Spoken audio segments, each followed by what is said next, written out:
Okay, trustees, that sound you heard was a phone line. That is obviously good. So now we are live, recording. Phone lines are open. Go for it.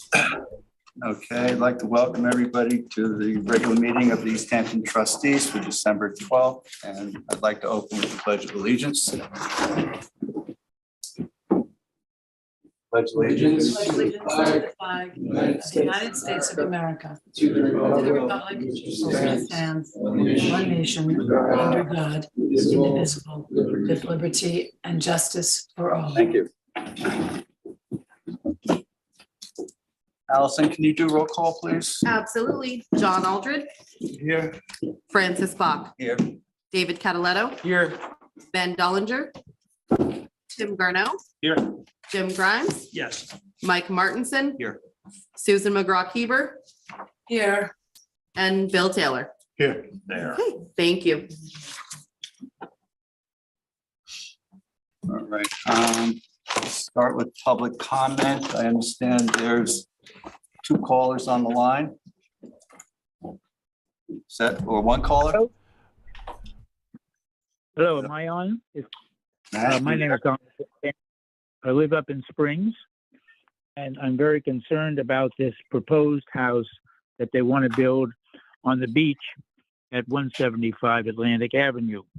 It is totally different and very upsetting compared with the properties that are below Bluff Road on Atlantic Avenue. They are small and they are set back and do not cause any problems for the community. I feel that this house is so out of touch with what is going on elsewhere, and it really demolishes what we really would like to retain out here in Amagansett. Okay, excuse me. The construction that they do is very likely to dominate not only the parking lot, very likely the beach, where it is on top of these sand dunes, where there are animal life is going on, and it's going to be very upsetting to people who come in. And just to be brief, it's an example of the arrogance of rich people coming in and just doing whatever they feel like, ignoring the interest that the community has in preserving the kind of old-fashioned good looks that they have. Thank you very much. Okay, excuse me. I just, before we move on with this, is there anybody else here for 175? Okay, first and foremost, I want to inform all of you that this is the wrong venue to discuss this, okay? This is an application that is before the ZBA right now. There was a hearing a week or so ago on this. The public record is being kept open. And I would please ask that you direct your comments to the ZBA.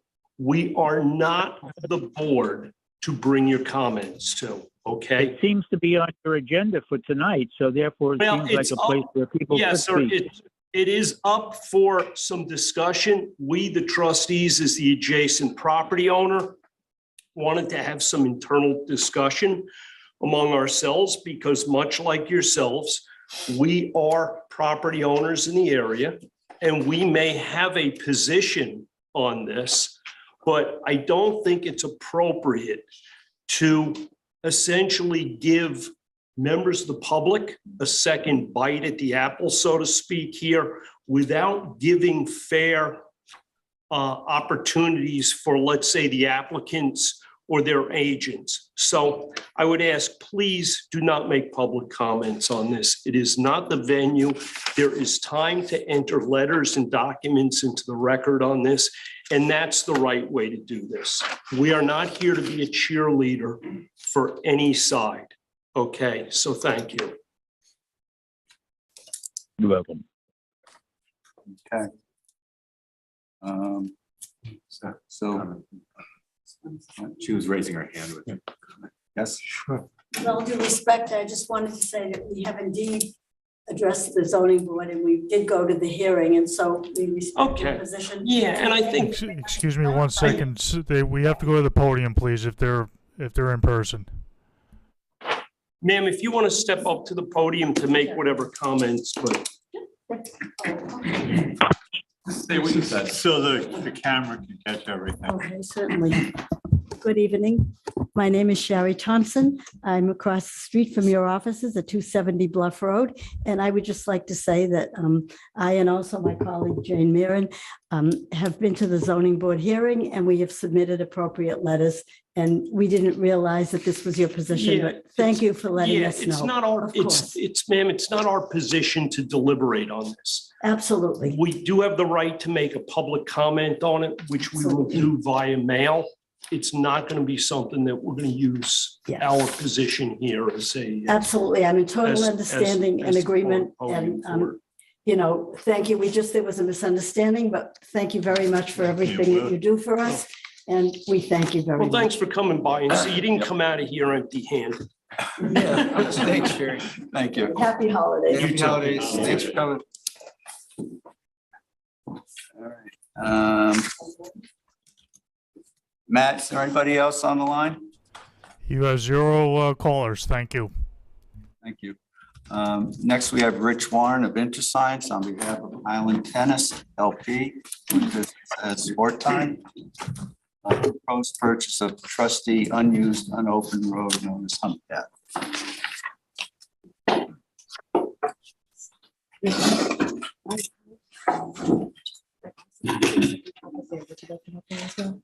Whatever you guys prefer to do. Just, you let me know, either one. Good evening, Richard Warren from InterScience. How are you tonight? It's nice to see you. Haven't been here in quite a while. Last time I think I was before the trustees. You're over on Bluff Road. Told me when the last time you were here. Yeah. So I've represented Claude Oakham since 1989. Thanks. Okay. And when I first represented Claude, who's here with me, who's now the owner of Sport Time, he originally bought this piece of property, which is the Amagansett, was the Amagansett East Side Tennis Club. We helped him with some site planning for this piece of property, and it operates as a club, recreational club. It's a seasonal club that he has. At one point in time down the road, this was the Dunes Racket Club here that he wound up purchasing because it was a private membership club at that point that was for sale.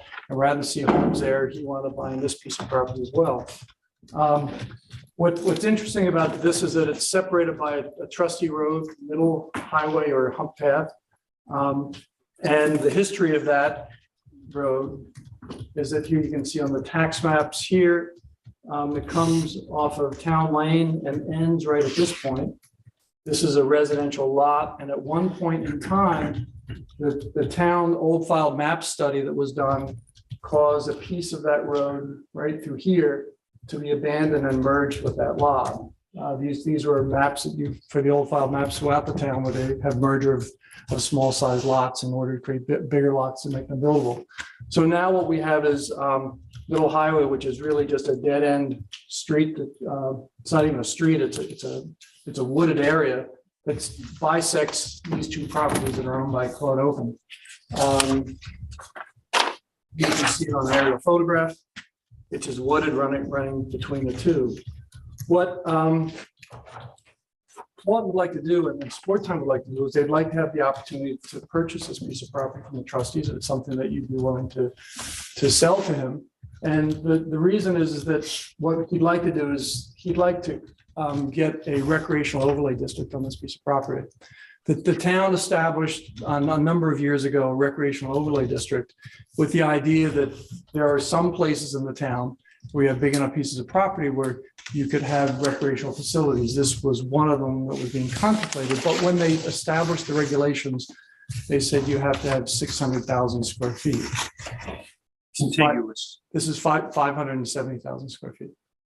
So the idea would be this would give us some contiguity between these two and allow the ability for this to be a recreational overlay district. His interest in doing that is that, as you know, if you know this facility at all, it's seasonal. It opens up in May when it warms up, and it closes down in October when it gets cold because they blow the leaves off the tennis courts and people can't play there. But there is some interest in people having some year-round tennis here. He'd like to. But one of the things we talked about is the idea of enclosing these courts here, so this way you could have some year-round tennis facility. So that's really the purpose of it. But the idea would be that this is a piece of, I would view it as kind of surplus land. It's wooded, it doesn't go anywhere. It's a remnant, I would say. And the thought would be if the trustees would be amenable to selling this to Sport Time.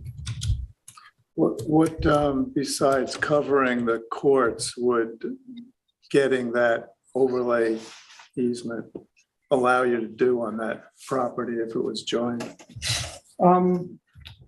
We haven't even gone there yet in terms of that's what we've talked about, just the ability to try to have some year-round tennis. He has kids camps here, as you know, during the summer. He has a swimming pool that's back in here. So there's not a whole lot of other improvements that I think would be planned to happen here.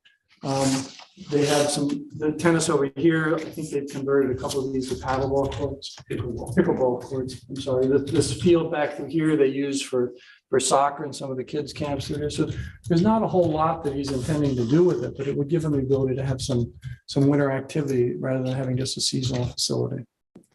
So there's been some discussion with one member of the town board. They seem amenable to the idea. The only property in the town right now that has a recreational overlay district is East Hampton Indoor Tennis. They have like a 20-acre piece of property. It's up at the airport, as you probably know. This would service, I think, more of the eastern end of the town out here in Amagansett. So people wouldn't have to drive all the way to the airport if they wanted to play tennis at night. So. Yeah. I went down there and looked over the property, and that piece of property is like totally landlocked and really there's probably nothing else to do with it. This seems like it might provide some needed recreational areas for the town. And we have a lot of questions to ask and point out. Mm-hmm. There's only one other person that touches the property from what I can see, and that's just a residential house. So how much area is it? It's 33,000 square feet. Actually, I brought some small copies of the maps if you guys would like those. Oh, you have it? It's like there's 3/4 of an acre, right? Okay, thank you. It's 33,000 square feet. So would they put another driveway in, or they would just kind of leave it wooded, or they would kind of? I think that the plan would be mostly to keep it wooded, have connection between the two. Well, as I understand it, we've already been involved in some level of trespass here over the years. There's a pretty well-defined trail going between the two properties. It's a serious road. There's a grit path that goes between that they take. When the kids get dropped off here, they'll take them in a golf cart over here instead of bringing them out on the road and bringing them around. I have a question regarding the Thomas Avenue from the map that I'm looking at. I see that the road goes all the way from town line, and then I understand that that's wooded, but is there still an access from Thomas? No, there's not. No, there's a intervening piece that was as part of the old file maps that was taken out of ownership and merged with the residential lot. There's actually a house on that lot. Yeah, there's a house where I can point it so she can see. I don't know if you can. I think I'm referring to the direct entrance from Thomas, the oblong shaped parcel that now is merged with that as well. That part, so there is no access to Thomas. No access to Thomas. Now, Susan, right now, this is pretty much, it provides no public access or conduit to anywhere.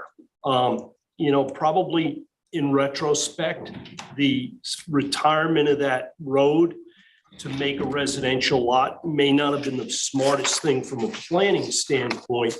What has left the condition as it is right now, and I think the question that's come before us is not a planning type issue.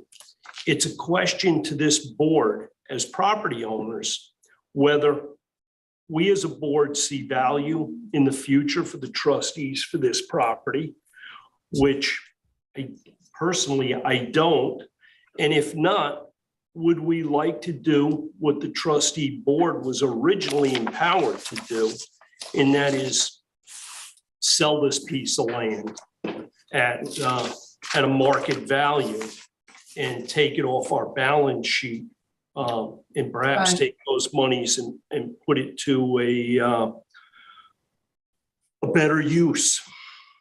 Yeah, I see your point, Jim. However, I think, we are a public body. Yeah. And I think, we do have a role in, the town in general. I would like to see what the town has to say about this and kind of like to see how the neighborhood feels about this.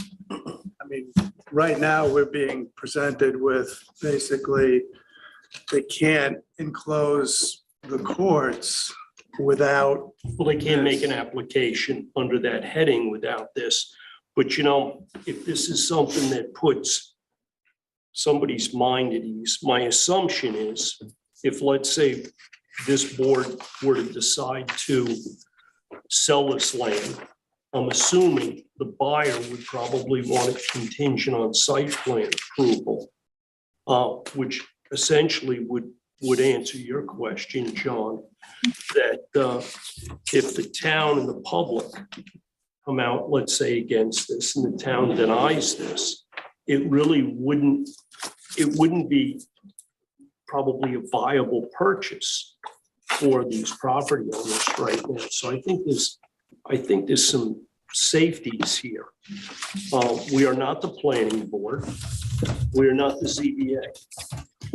However, we are property owners. There will be safety net at two levels. One, the change of zone, which would be before the town board, because they're the only one that can establish the recreational overlay district. So we'd have to specifically request them to change the zone for this property to recreational overlay. So there'd be a public hearing for that. And then for any site plan approval that would be required, there'd be a public hearing on that as well. I have a question looking forward. If this were to at one point go on the market for sale, would it remain if Mr. Oken, Claude had achieved his recreational overlay district verification, would that remain in place in perpetuity, or would it then be open to a different type of district? Could they rezone it to something else? Well, I guess you can always request the town to rezone anything, but there's no intention of doing that. I mean, he's been owning and operating these facilities, this one since 1989, 33 years, and the other one for some time. When did you? Yeah. My son went to that camp when he was little, so I'm familiar with it. Yeah, so he's operated this one since 95, owned and operated that one since 95. So he really doesn't have any expectation of doing anything other than what we've talked about. But you'd have, if something were to happen, it'd have to go before the town board for some sort of change of zone as well. Rezoning, okay. Yeah. One of the things that would be probably impacting in terms of the redevelopment of that is there's scenic easements through here that have to be dealt with if someone were going to do something else, but we don't expect to do any of that. We're really just looking to try to get these two properties in one ownership, so this way we can apply for the recreational overlay district. Okay, Hey, Rick, Chris Carrillo, how you doing? Hi, how are you? Good, thanks. It's talking over there and it's coming in. All right, Sorry about that. Just a couple questions for you.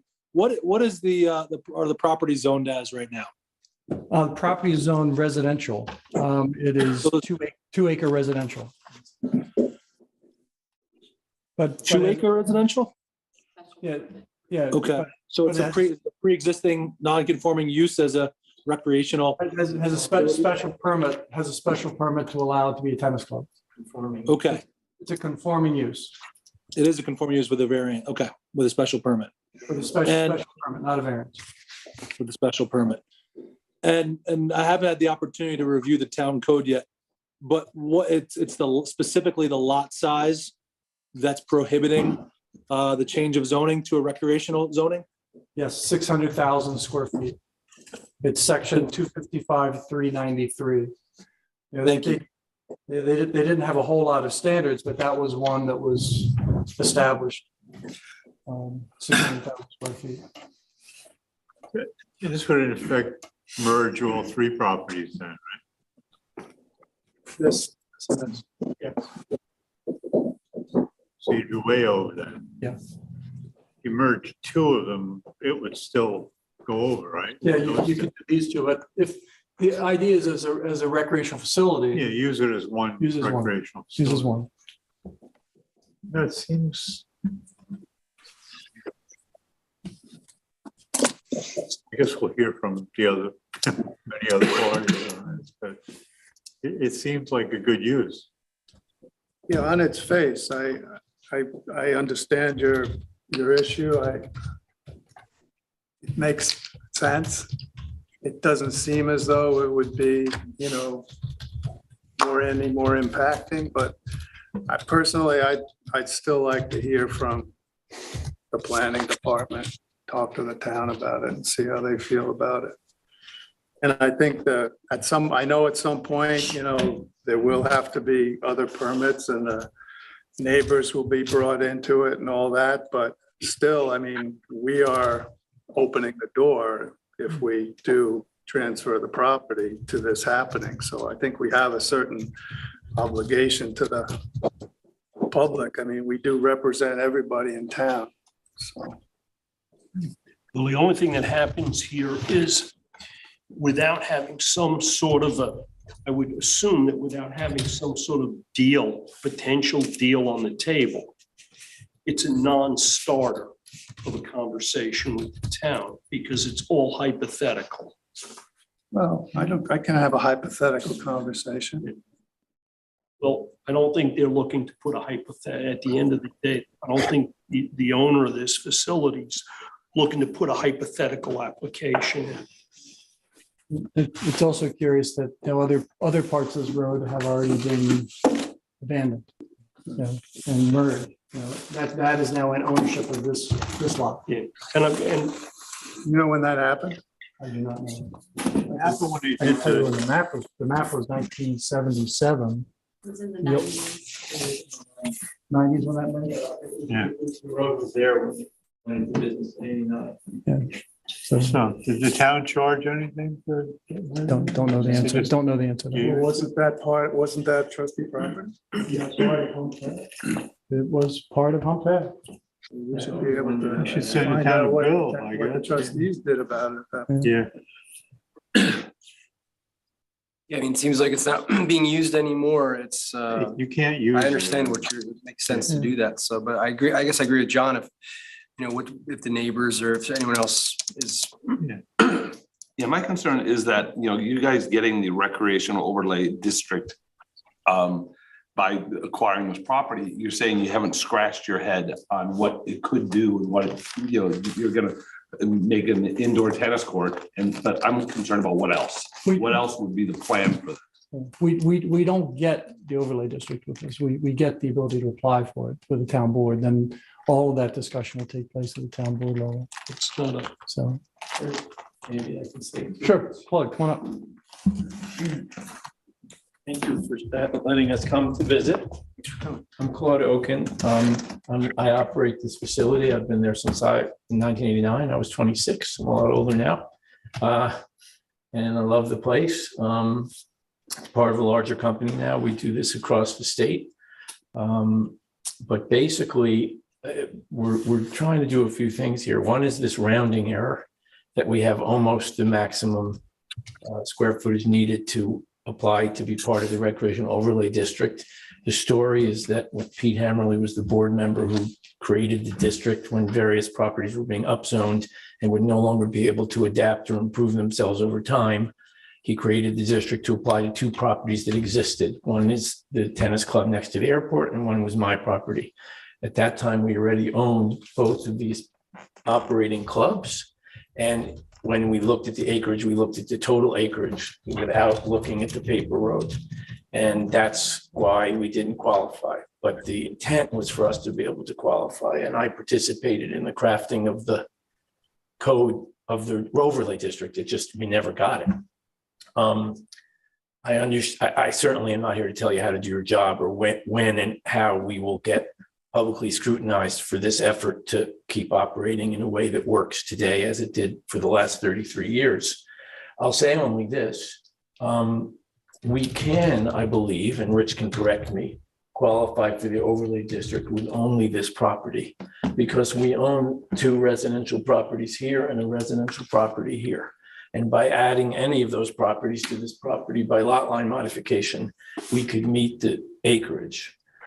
What that wouldn't do would be to include this property, which makes no sense to me as the owner and operator for 3 decades, because ever since this membership club asked us to purchase its assets and merge the clubs, which we did almost 20 years ago, this has operated as a single unified club, a recreation facility. It's a club and a camp.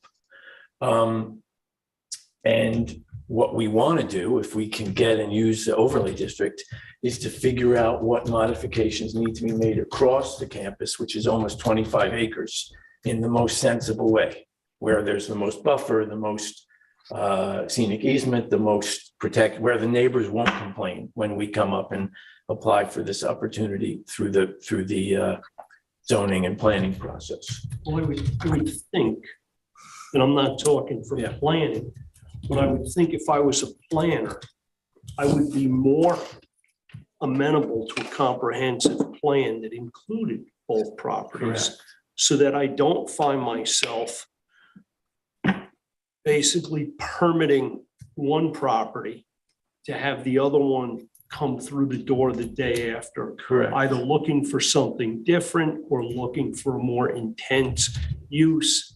Right. It's You said it more articulately than I did, but that's exactly the thought. The thought is not to try to piecemeal protect, but to actually show the whole plan in one unified view. And somebody had asked the question about this residential house, by the way, being the only other neighbor to the paper road, but we own this house. We've owned it for 15 years. would you likely be objecting to this project of yours? I don't intend to, but the older I get, the more grumpy I get. Anything's possible. I don't plan on it. But this also provides a solution. This was purchased not just because we wanted to control our own buffer, but also it provides an access solution in lieu of this path. Well, I think it also helps mitigate any sound abatement or whatever that may be needed for a court facility that does generate a certain amount of noise, not a tremendous amount. We also own this property and this property, but obviously when we did, the only other thing to understand from a sort of, are you, by considering the sale of the paper road somehow propelling a process forward that has an assured ending or no ending, neither of which I think is true. We are a permitted use under the existing code. There's a code definition tennis club, which, like a lot of things in the town, had to be written when we swapped land with the town in 1989. That youth park on the corner used to be part of the tennis club, and the public use facility in between the youth park and ours was also developed during that 2-year period.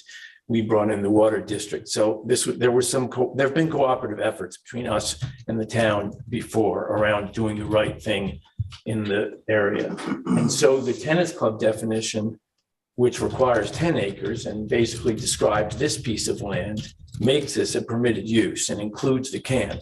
But as Rich explained, doesn't allow us essentially to do anything towards the future. We can't have another swimming pool for what's now a large children's program. We can't have an indoor court where there are now 3 other indoor facilities with indoor courts where there were none when we went into business, even though we were here first. So, I think this is not a scary use.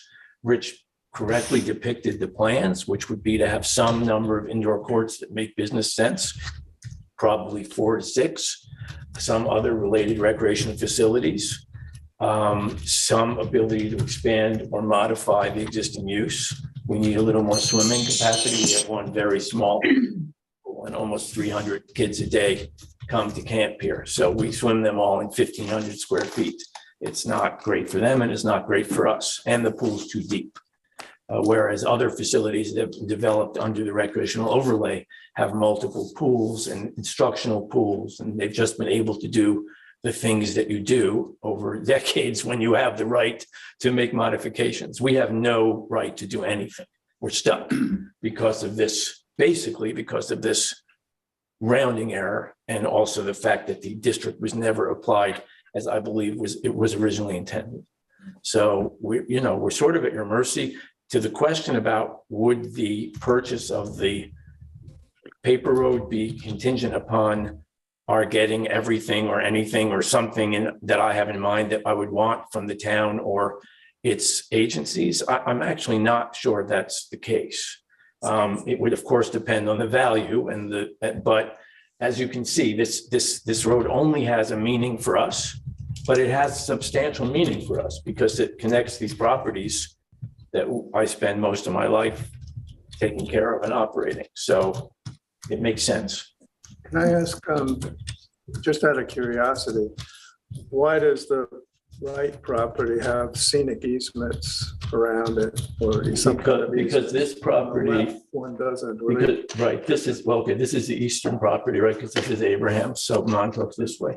So this property was developed by me purchased in 89 and then redeveloped in 92 after I did a land swap with the town and a bunch of lot line modifications. And it was developed under a brand new code called zoning code or definition in the town code called tennis club, which was created by the planning department and overseen by the planning department. Lisa was the lead at the time.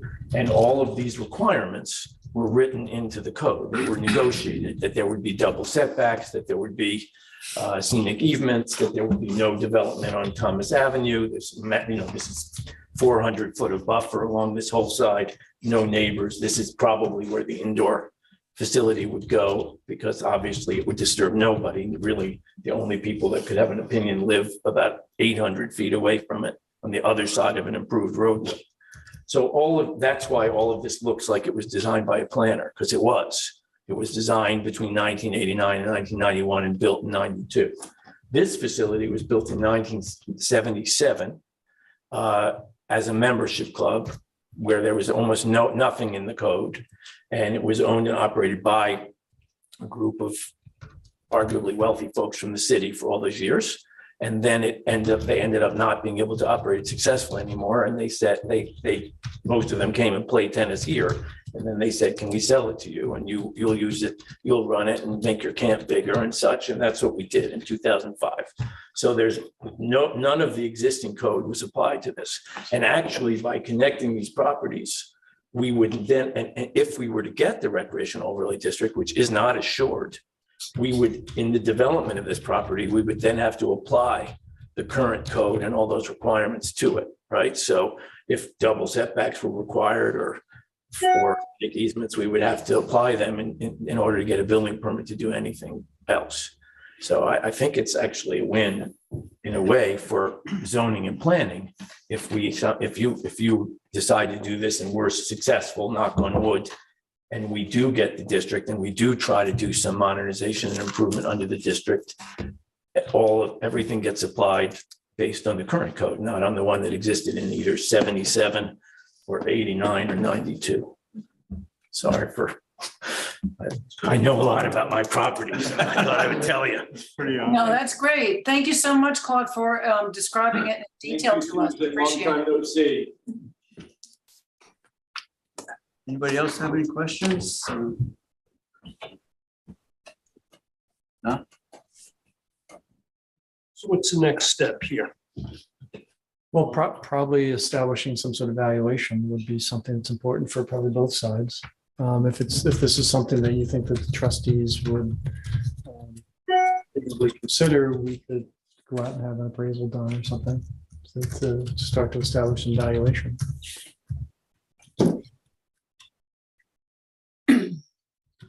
I don't think that it commits you at this point, but at least it sends a direction. If the answer is no, then we're not gonna. I don't think the answer is no. I still would like to consult with. Yeah, I think we should We have to discuss discuss with the planning department. You'll have the opportunity to do that. And, it's going out to the town, so. 83 people call up tomorrow, and have an opinion. It seems like good use. It seems to be enhancing recreational activity that's been going on forever. Right. God knows what pickleball is going to do. So It's picking up. It's insane. Seems like we have, possible. yeah, I think this has got possibilities, but we have some more homework, specific homework to do. Okay. Well, we also operate the arena across the street, subject to a long-term license with the town. So we're delivering other athletic. So you have the big building. Yes. Yeah. Correct. And the basketball courts. It's hockey. It's a hockey rink. Yeah, It's the soccer capital of the Hamptons, and it's now becoming a pickleball facility that is well utilized. I went down there when I first heard of it. Walked around, and it looks like it's making a good use of property that's really just laying. Yeah. Dormant. Granted, the pump path there doesn't have any particular value for. Who didn't say that? No, it's got a lot of I mean, value, but It has value, monetary value.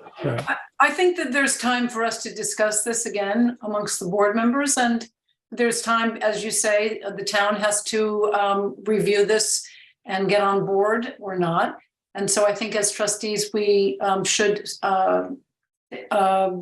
take some time and review it again amongst ourselves. I think there are many good qualities about what you have brought to us in terms of using Hump Path for the amalgamation of the properties. And if it's supporting more recreational opportunity, I think that's good. But I think that we can take some time to discuss it amongst ourselves. Okay. And I also like John's thought that maybe, the public, the neighbors might want to say something. That doesn't mean that we would be, necessarily subject to what their views are, but I think there's some time here for us to talk amongst each other. And I think it's probably a very good use for the roadway, but I'd like to take a breath. So trustees, just to provide a little bit more color, and Jim touched on this already. The trustees sort of just considering, a sale of this piece of property is not going to be a fast track to, any type of change of zoning. The changing that they're looking for to go to a recreational major is definitely a substantial expansion of use that it has a process in the town that's going to be thoroughly vetted, public hearings. So you're going to see sort of this develop probably over the course of the next 3 months to a year. I'm not sure what exactly their timeline is, but it's not even as simple as, I just want to see what the planning board has to say.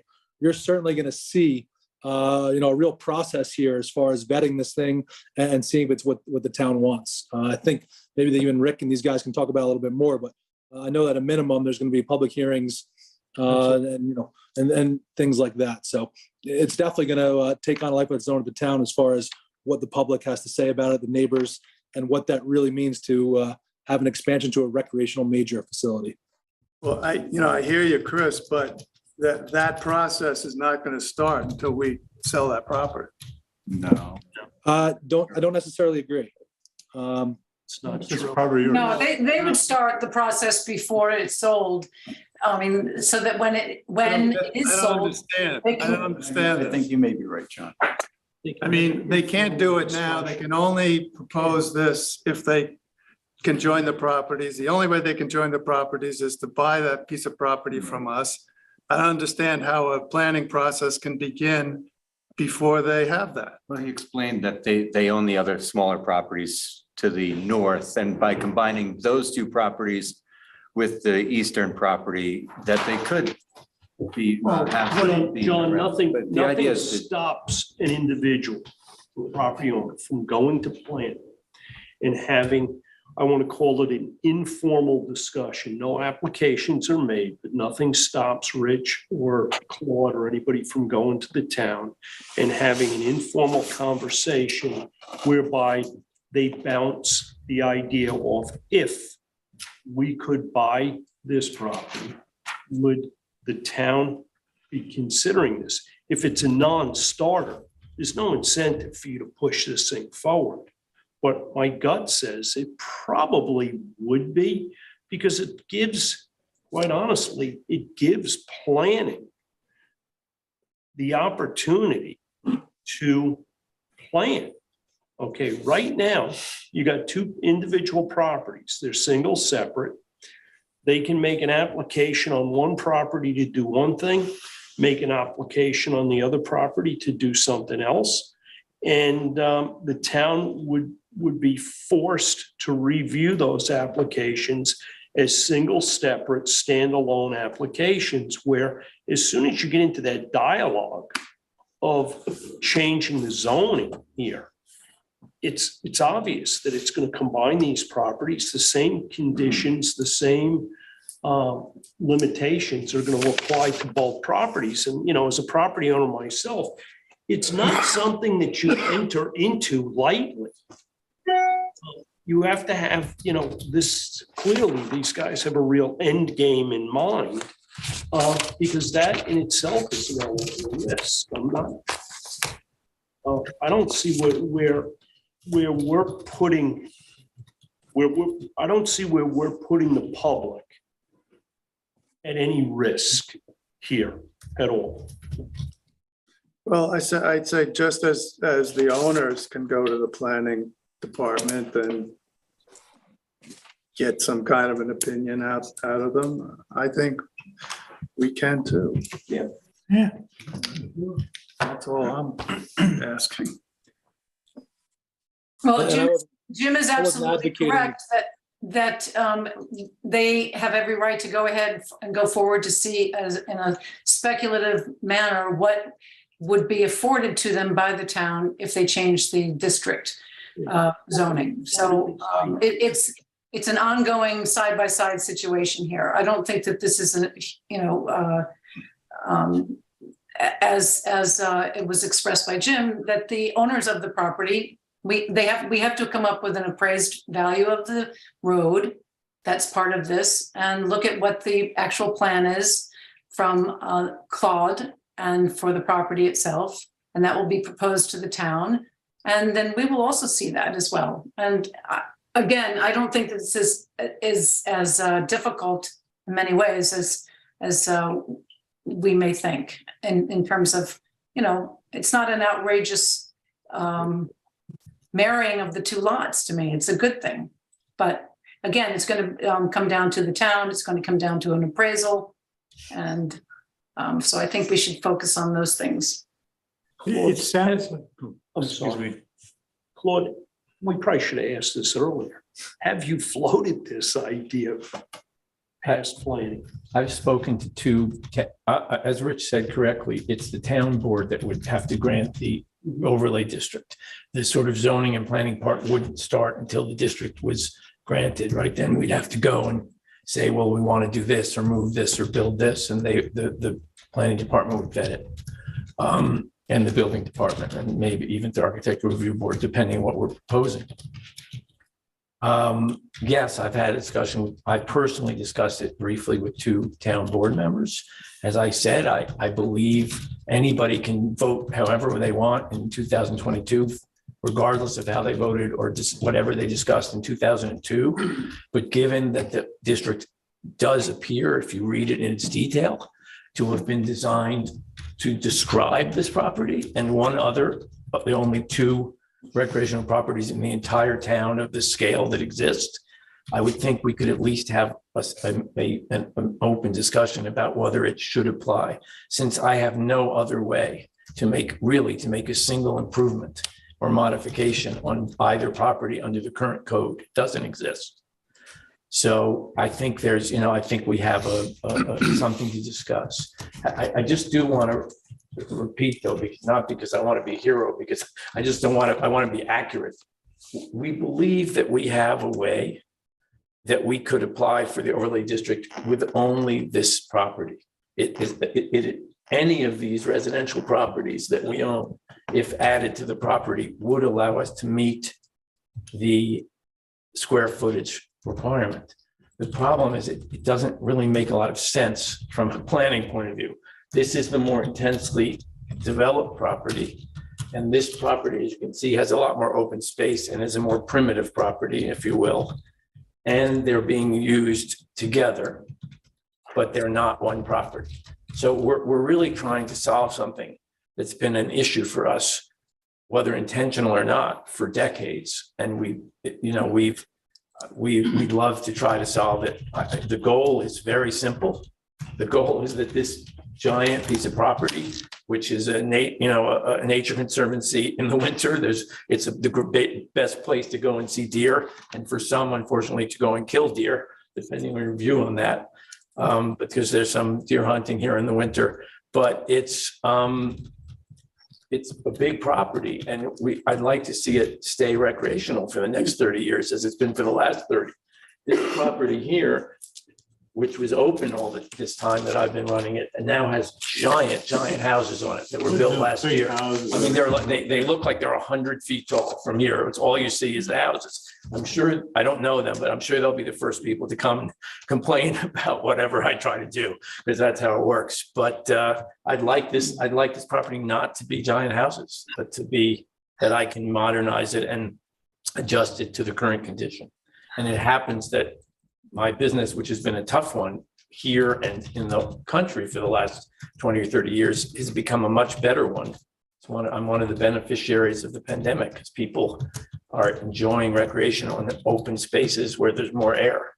So things like tennis and pickleball and boating, I mean, they're really doing well. And it's a time we can think about the future. We haven't been able to do that until now, which is one of the reasons we're here now. It would be an epic location for a wave pool. If you can, you talk to the town board about that concept and get back to me. I'm not saying you're wrong. I'm just saying. All right, we have, our next meeting is January 9th, which is an organizational meeting. So our meeting after that is the 23rd. Put it on the agenda. Okay. Yeah, Do some research between now and then. We can reach out. Yeah. It sounds like you've done an incredible amount of business with the planning department. You understand the I was a process. much younger man, but I had Rich. who's timeless. Who was a much younger man? We're all much younger than Okay. Hey, thanks for coming. Thank you. Thanks for having Makes us. sense to me. So. Thank you, guys. Thanks so much. Thank you. Good night. Good night. Happy holidays. You too. Have a Thanks good- for hunting.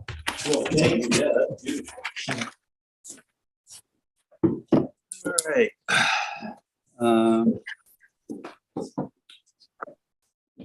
So I have Billy Mack on the agenda. See? There he is. Hey, Hi, Billy. Merry Christmas, Billy. everybody. Merry Christmas to you. How is everybody doing? Good to see everybody's faces. I should have come in. I wasn't that far away, but here I am. All right. So you're here for Water's Edge? Yeah. Okay, so I went up and looked at this site last week. Actually, damn, I meant to forward photos. This is for the replacement of an existing bulkhead. It is deteriorating. Both sides of it has newer bulkheads that have been rebuilt. What they're looking to do is match them up pretty much. Same height? And vinyl sheathing. Are they gonna go the same? Well, the thing is that on one end, it's even, on the other end, it's a little higher. I believe they want to bring it up to the higher one. It's only 3 to 4 inches. It's not really a big deal. Yeah, I mean, they're recommending that people make them 18 Right. inches forward. Yeah, this isn't going that far. I had a question about this is not really in our jurisdiction, but it's a question about the installation of the jute matting and the core logs. How is that gonna, what's the idea there? What's the arrangement? So yeah, good question. During the construction, and we did the bulkhead immediately to the east. There were 2 properties that we did, and that was, geez, I think it was 2 years ago. I can't even remember. But during the construction, we excavate back about 10 or 15 feet landward of the bulkhead to put in all the deadmen and pins and anchoring system. And as we disturb that land, we completely grade it smooth again and then revegetate it with beach grass. Sometimes there's a bit of a slope. And what we do is we stabilize that slope immediately with the matting, and it's a core matting made of coconut fibers that biodegrades in like a year or 2. And that just holds the soil until the vegetation takes hold. So that's the purpose of that. This is remediating for the construction damage, right? Exactly. Restoration. Yeah. So the core logs go literally on the toe of the bluff landward of the bulkhead. And that's to minimize, we have to control any runoff as a requirement of the other permits, and that's part of that. So is the jute matting and the core logs that they're exposed, or are they covered with sand? And then After the final grading of the sand, we install the jute matting and then the core logs, and then we plant it. So it's a layer on top of the soil to keep it from either blowing away or rain washing it away. So is there, I mean, let me just tell you why I have all these questions. Sure. My concern is, this happened in Hedges Banks, is there was plastic mesh that was put down as part of bluff restorations years ago. And over time that ripped up and blew off and then rolled down the beach, and there were infuriated residents I know telling us. exactly what you're talking about. Yeah, we cleaned up a lot of that, by the way. So my question is there going to be some kind of a maintenance follow-up on this to make sure something like this? Well, just to assure you, there's no plastic at all in that material. It's 100% biodegradable, and it is. And what you're talking about over on Hedges Bank, that's a very active shoreline with a higher frequency of erosion. This is a bulkhead, and it's the jute matting is about 20 feet landward of the bulkhead, so its chances of getting exposed are pretty slim. Nevertheless, if it does get exposed, we'll be there to monitor it. That's what we do. We keep an eye on our projects, and it is 100% biodegradable. So this stuff won't last at all. If it's inundated with water, I think it disintegrates in several weeks. It does not hold up to anything other than a little bit of rain and wind. They last about 2 years. Is that correct, Billy? Yeah, if up on the bluff and it's not hit by water a lot, especially the ocean water or the bay water. Yeah. John, the idea of the jute mat is basically to hold what Bill said, keep the water runoff, whether rain driven or wind driven, keep the runoff. The beach grass that he plants winds up rooting through and tillering through the jute mat. And it basically becomes one monolithic root zone. But there's on the jute mesh, as it described, there's no plastic component to it. No, I understand that. I just would like follow-up by the, agent or the owner, so that if for whatever reason, before, this stuff does disintegrate, it gets jumbled up and rolled down the beach, somebody's not coming to us saying that we didn't. This is different. This is much different than the circumstance that you had experience with on Hedges Bank. I understand. This is a bulkhead. It's static. It's not moving. I know. The area above the bulkhead, if it's moving, it's a bigger problem than the balled up jute mesh. For the owner, but if the ball mesh winds up somewhere, we get a call, then that's our problem. Well, Billy, do you typically do, once you do the work, do you do a follow-up? Is that typical or no? Oh, yes, absolutely. We're required to keep, I think it's 85% survival on the vegetation that we plant for a matter of 3 years. So we're there no matter what, and we continue that just to make sure. And it's 90% beach grass with those bayberries every once in a while, and most of those are native. But yeah, we maintain and we have to stay with that survival. Absolutely. And it will know if there's an issue. If there's an issue, we take care of it right away. Okay. Billy, you're removing this bulkhead entirely and rebuilding it entirely? Yeah, it's a lot of the components are CCA, and there's some old creosote. So all of that gets removed. And we're putting in only tropical hardwood and the PVC sheathing. And you're leaving it at the same height, or are you going up 18 inches? We're gonna go, yeah, we'd like to go up the 18 inches, but no, we've been down this road before with Natural Resource Department, and they prefer that we keep it to the height of the adjacent bulkhead. Which I think is, Francis was right. I think it's about, 4 inches or something like that. Higher.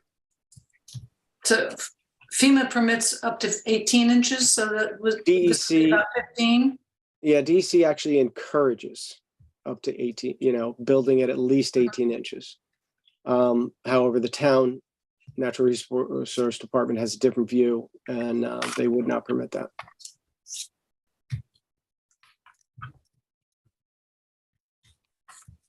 Anyone else have questions? Okay, I'd like to make a motion to approve the application. I'll second that. All in favor? Aye. I'm sorry, who made the motion? Francis. Francis, okay, thank you. And then Jim second, okay. Anyone opposed? Nope. Okay.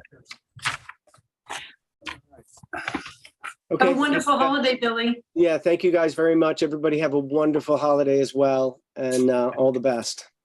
Thank you. See you in the new year. Yes, absolutely. Bye-bye.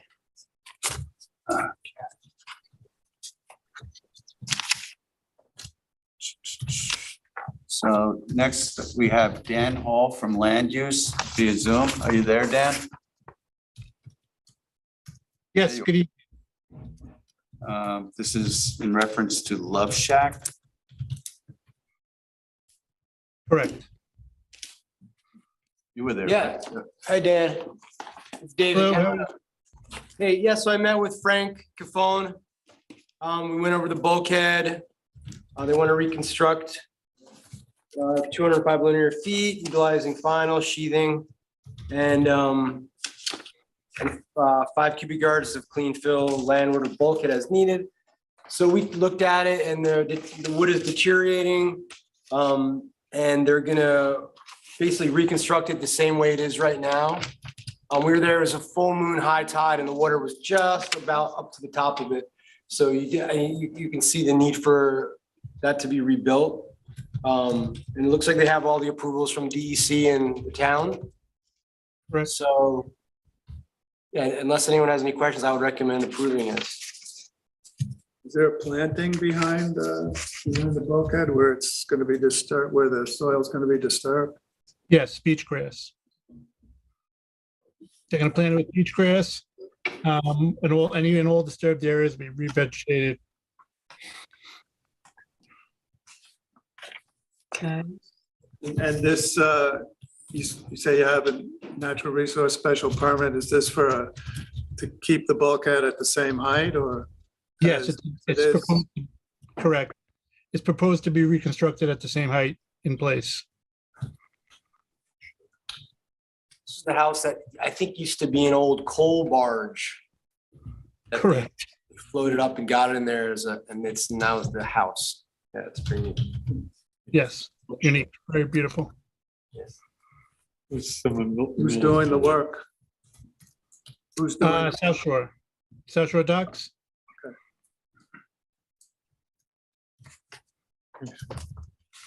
I make a motion to approve the request. I'll second it. All in favor? Aye. All right. Anyone opposed? Okay. Thanks, Dan. Thank you. Have a great holiday season, everybody. Good night. All right, and last of the new business, we have a request from the New York State Parks Department Regional Office for permission to conduct a thinning operation of pitch pines on trustee-owned parcel as part of the Southern Pine Beetle response. Trustee-owned parcel is 5 acres in size. You spoke to them, Jim, did you not? Yeah, this came in, I think there was several of us that weighed in on it almost immediately to go ahead, which I was a little perplexed by because nobody asked the obvious questions. What's being cut down? Are the trees alive? Are the trees infected? Are the trees dead? What's being done with them afterwards? I did have an opportunity to talk to Yurley at length. What they are doing is they're going to be removing any dead and infected trees.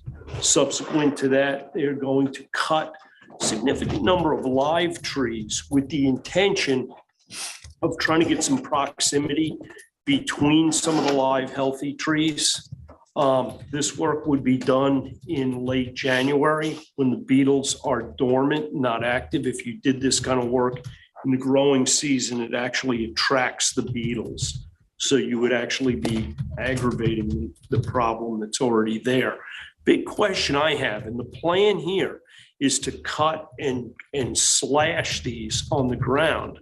But we've all driven down that peak stretch. This is not a jurisdictional issue for us, but it is going to be a significant issue for our fire departments because we are ultimately going to have brush fires as a result of the pine beetles. And I've seen how the rigida pines can burn when they're perfectly healthy. I can't imagine how these things are going to burn. And I think there should be some sort of management policy adopted by our local departments on how we're going to deal with these brush fires when they ultimately come up, because it's not a fire that you want to put out. It's really a fire that you want to manage, because the best way to rejuvenate these areas, honestly, is to see them burn through. Okay, there's a lot of latent pine, seed that needs to get stratified by heat before it can germinate. And the best thing for this forest, honestly, at this point, is to burn it. I would think that if a tree is cut down and cut up and laid down on the ground, would be a lot less of a,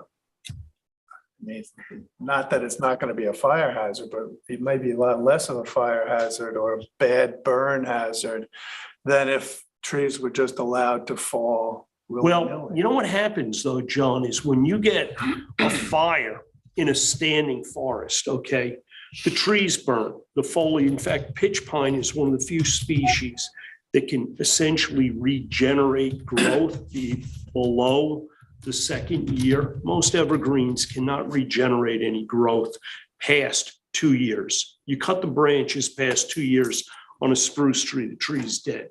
Most pine trees, Japanese black pine, you cut them behind 2 years, they can't regenerate. Pitch pine can. But the thing that happens, John, when you have all this material literally laying on the ground, when it does burn, as Mike, you've seen, it doesn't burn completely. Okay, a lot of that fire and a lot of trying to put the fire out in the effort of doing that, we end up burying these trees. They're still on fire. They burn up to the surface. These fires rekindle over and over again. So it, as much as, after the fire goes through and you've got these dead totems sticking up all over the place, they're probably less of a liability than what you see on the south side of Napeek Stretch right now, where there's these heaps of dead branches, trunks and stuff that are slashed up. I mean, those are going to be one of those fires that we're going to come back over and over again, trying to get them out. Jim, I have a question. On Swamp Road, everybody here knows that those trees have been cut down and they're lying on Swamp Road on the ground. So you're saying if they burn those trees, that those fires will Yeah. continue to come back? Susan, nobody's gonna hand out a permit or go out and light the woods on fire. It's most likely gonna be a spontaneous event, and how we react to that event is really gonna be is gonna be. At what point, Jim, would you say that pitch pines cut down, left on the ground would become, I don't know, Compost. yeah, would become I not think- so much of a Can I fire tell you what, hazard? I think what Susan just brought up, those trees that were cut down now 4 or 5 years ago at this point, probably don't present a tremendous fire risk. But you know, what was unfortunate is the opportunity to actually basically use that fuel, release the nutrients that are contained in those branches, and get that rejuvenating quality that you get there. You did see the black huckleberry, the low bush blueberry, and the understory came back in those areas really, really well. How is a fire to be prevented in Napeague? I mean, you've got neighbors who are very closely related on Well, properties. Susan, the day that fire starts, your primary interest is going to protect the exposures. And the exposures in Napeague is the electrical plant down there and any residents in the, that are adjacent or in the area.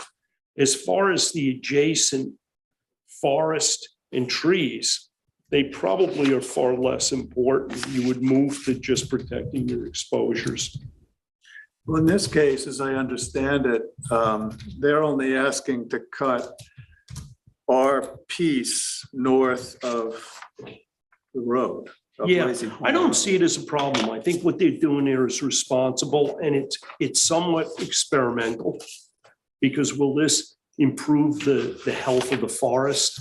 I'm a little skeptical, but you know what? I don't think it's going to make it. I don't think it's going to have a negative impact. Jim, what do you think about, maybe this is way out of bounds, but in increasing the amount of effort going into this cutting and bringing in some kind of like a large chipper? I got to tell you, it sounds, the town tried to do that initially. And you know what happens is you're increasing the labor on this operation, not by 2 times, but by 3 times by doing it, because you're taking the tree, you're cutting it down, you're rehandling it to get it to the chipper, you're rehandling it to get it into the chipper. And I think what they're trying to do here is minimize the footprint on the land, okay, to get it, to bring the equipment in and stuff that you would need to. I think what you're doing is you're making more of an impact. Their proposal, if I can make a motion, I say we approve this. I think it's the right thing to do. Yeah, I mean, I'll second it. yeah, I agree. Yep. If they don't thin it, we'll lose all of them. Well, we're gonna lose them anyway. At least there's a chance if they thin them. I think there's no freaking chance. I think there's no chance. Dave, I think you're pissed in the wind. Yeah, let's take back. I think the faster they die, the faster that forest comes back. Because the pine bark beetles don't infect the young seedlings. Okay, so it's faster that food source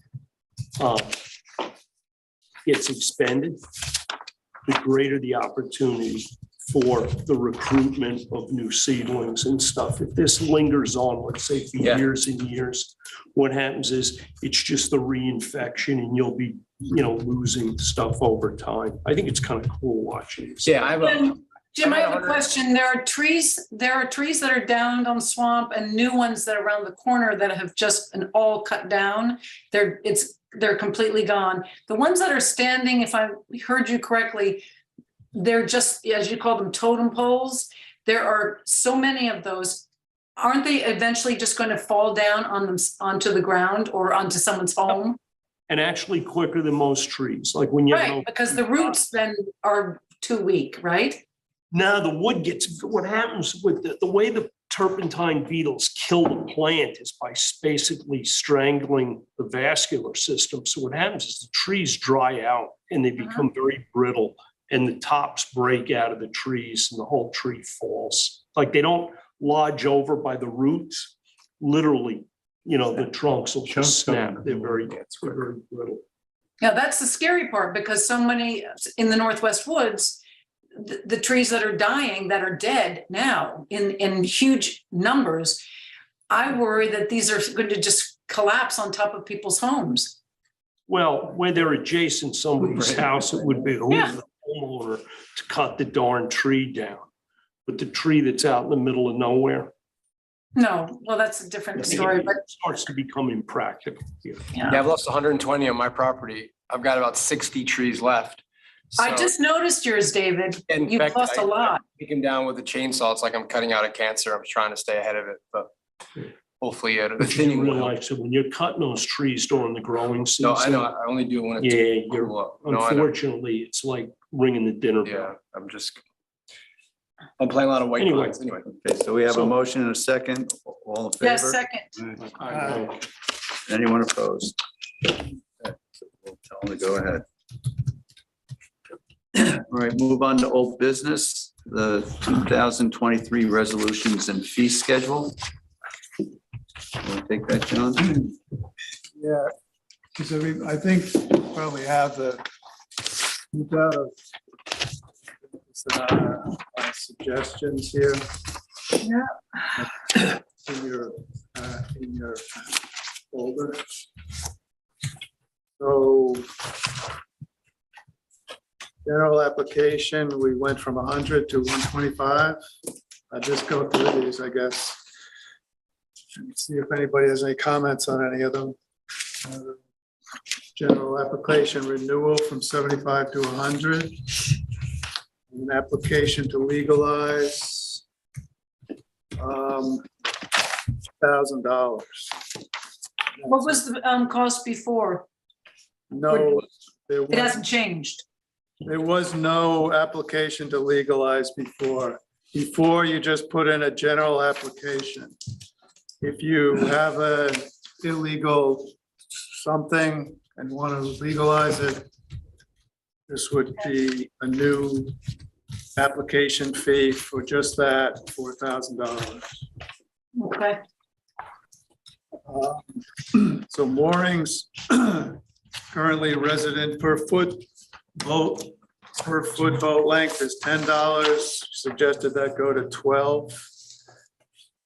Non-resident from 25 to 30. Large boat mooring administrative fee currently 50. Suggested that go to 20 to 75. For all the commercial fishing, moorings, first mooring, second mooring, one mooring discount, two mooring discount, we left that alone. Docks and walkways, private per linear foot, $3.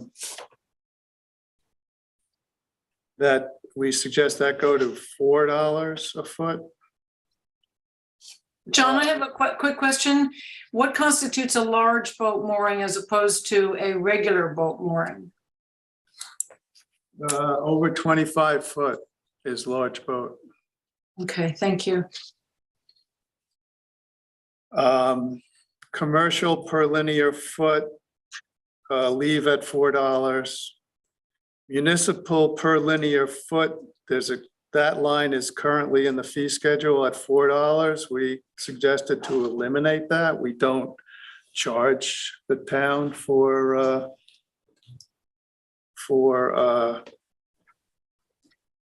any docks. We sort of, I mean, we don't bill them on an annual basis like everybody else, so why is it here? And minimum leave at 150, that was just raised last year. Just a note that we talked about with these moorings, with these, docks, The square footage? It's the commercial docks anyway. We talked about going to, changing it from length of a dock plus the pilings to just looking at the square footage of the area encompassing the bottom land and charging on a square foot basis and wrapping that into a decision that we would make with all the other decisions we're going to make at the end of the dock survey. Because that's for the future. Fish traps, we left at $20. Freestanding pilings were 15. I suggest they go to 18 each. Duck blinds, leave at $50. That was recently raised. Does anybody know what year that was raised?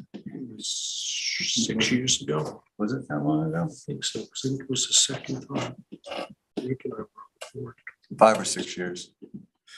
I was thinking about this earlier today, and I wonder if we should add a column to this or in the resolution we approve, add a column on when the fee was established. So we know there's some reference in the future for this. Okay, so dredge material currently charge $7.50 cubic yard. Again, I think that was recently established, so we decided. No, we've been at 750 for a long time. I don't think we should raise it though. So leave that at 750. It's been 750 as long as I've been on the board, Joe. We did think that the minimum fee should be raised from $250 to $350. I don't know that if there's ever been a minimum fee applied, however.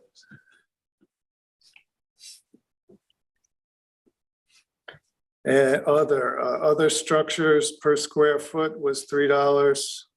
So we thought that should be raised to $4. Staircases per square foot is currently $3. We talked about, I'm not sure if that was supposed to be an annual fee or a one-time fee.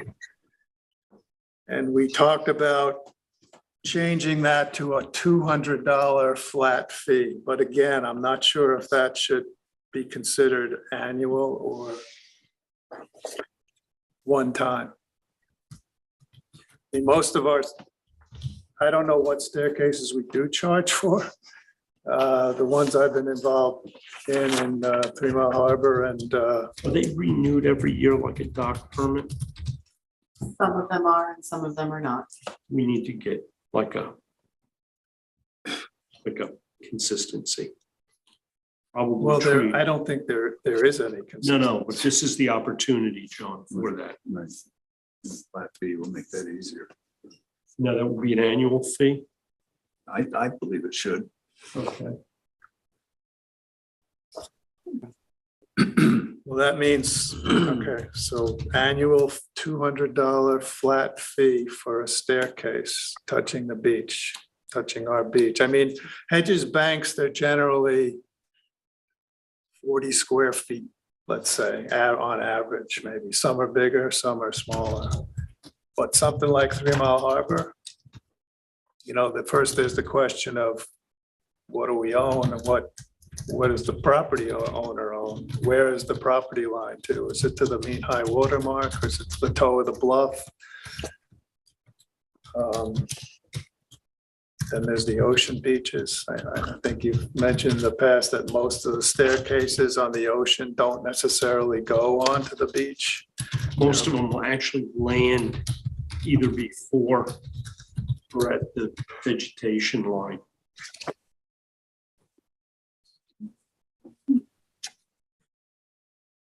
Okay, I guess we have to revisit that. Kayaks were 200. We think that's been a long-term charge and that should go to 250. I'd like to address that. Two things. I did bring up at a previous meeting that we need to inspect our kayak racks for next year in advance, because I know Settlers Landing needs repair. But I have spoken to residents, and I think I emailed our board members. Some residents had said that the $200, that if they're full-time residents and they are paying taxes, they work here, $200 is even a lot for them. So I think personally, if we're going to raise this, the $50 extras seems to me to be a little hefty, and I had suggested $225 if we're raising this. And I don't know how the rest of the board feels, but I do think the $50 raise is a little steep. Okay, Susan, my feeling on this is I was actually on the board when the very first kayak rack went in place and we started charging fees. That was in like 2006. And we were charging $200 back then. So to me, a $50 increase over, we're getting close to 20 years is. Okay, I understand. Okay, that makes sense. All right. Right. Competition. Okay, so we got a text from Chris Carrillo, who's going to have to leave shortly. Can we put this on hold for a few minutes and look at the transfer? The Lazy Point? Did you tell him that? Chris, you all right with us finishing this up and doing it? Yep, that's great. I didn't mean to interrupt the what we're talking about now, but thank you, Frank. All right, thank you. Continue. Just finish, go next. Fencing. All right, where are we? Kayaks? Shoreline fencing. Shoreline fencing. Currently 75.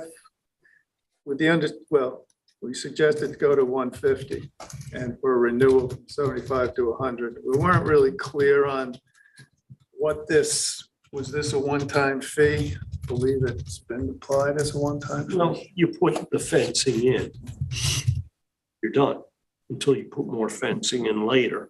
But here's the thing, guys, is realize the town charges no fee on sand fencing. What do you mean? There's no permit, there's no fee. Beaches they own. Yeah.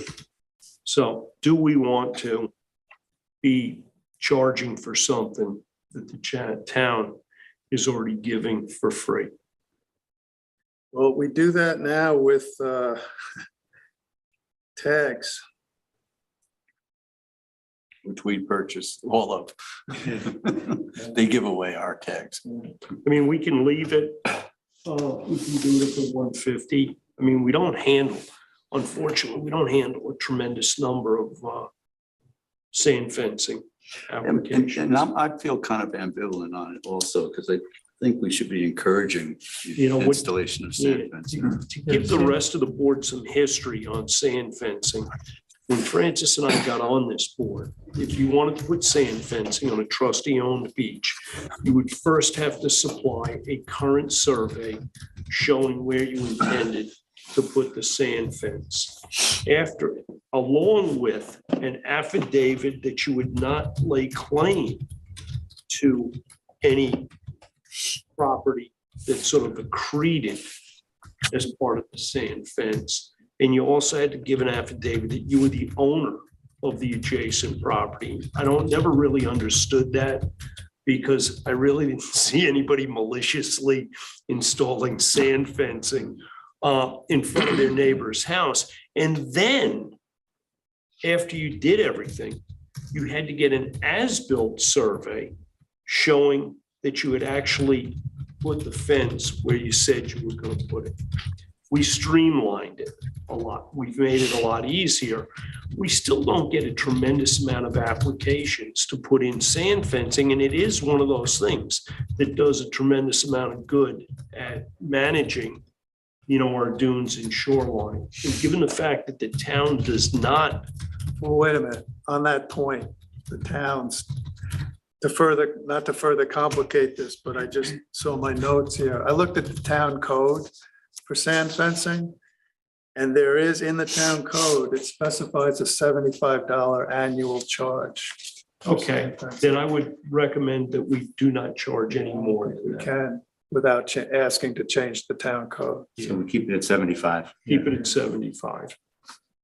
And I don't know, it's probably worth talking to the town about if they're not charging, in fact, they're not going by their own code. I don't know. Maybe we should get on the same I was told by page Kim Shaw at one point, we don't even charge for that. with that code out to it. Thanks for looking that up, John. Lazy Point lots, we felt should be taken off this schedule Yeah, since. it's already established. They have leases. Okay, shellfish bags, leave at $1 each. Shellfish tags, first 50 are 0, second 50 are $5. Leave that alone. Apparently Town Hall gives them all away anyway, so. And impound fees is currently $250.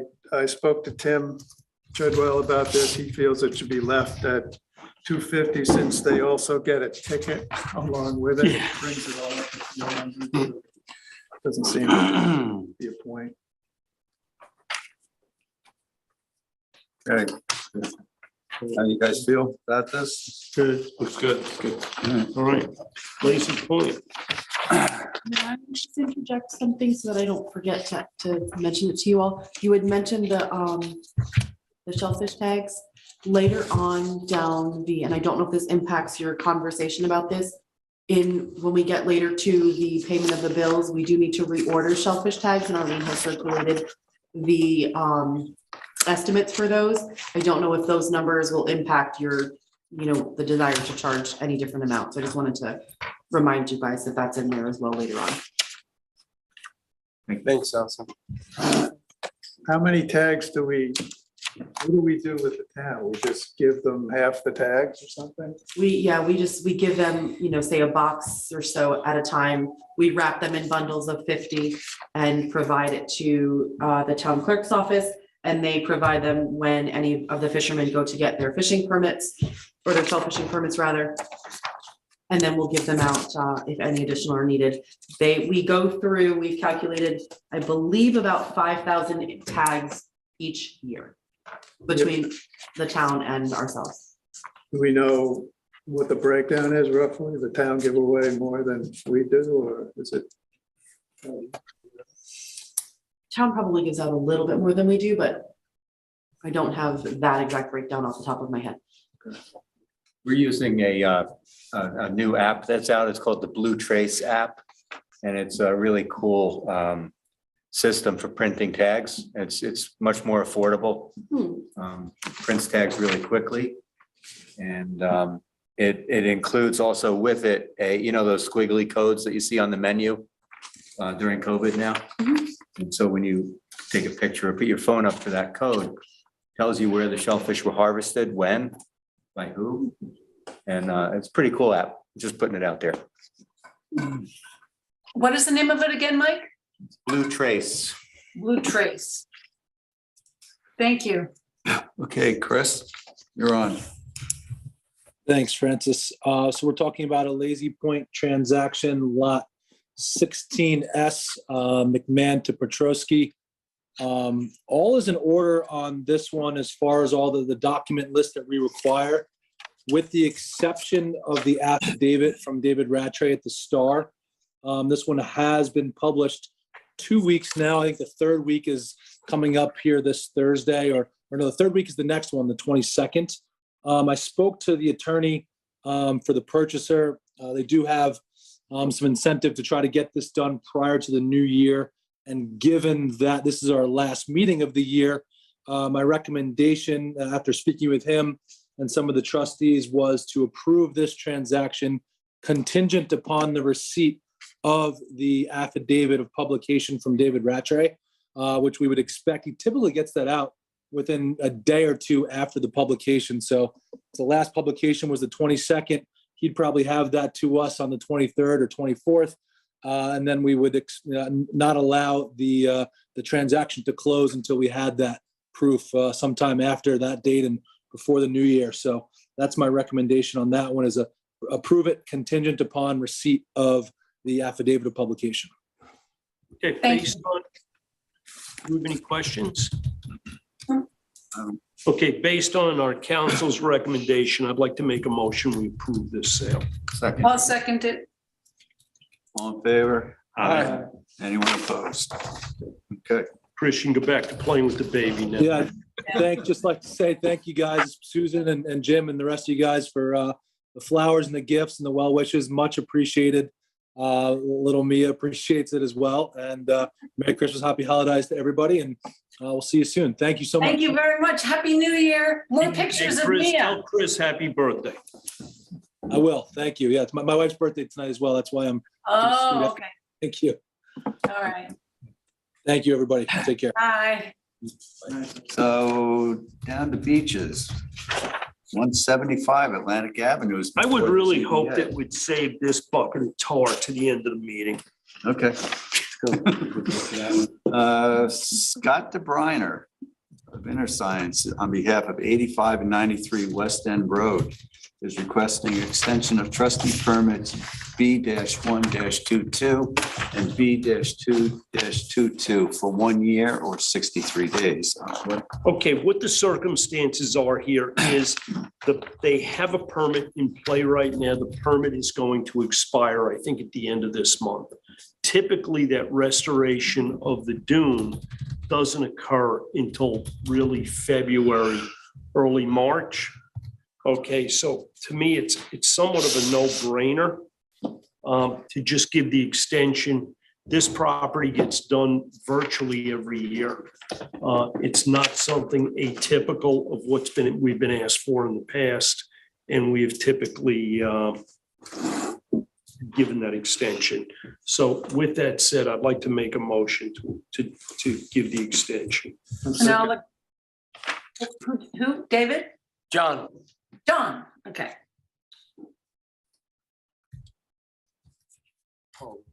Thank you. All those in I'm favor? sorry. Aye. Okay. Anyone opposed?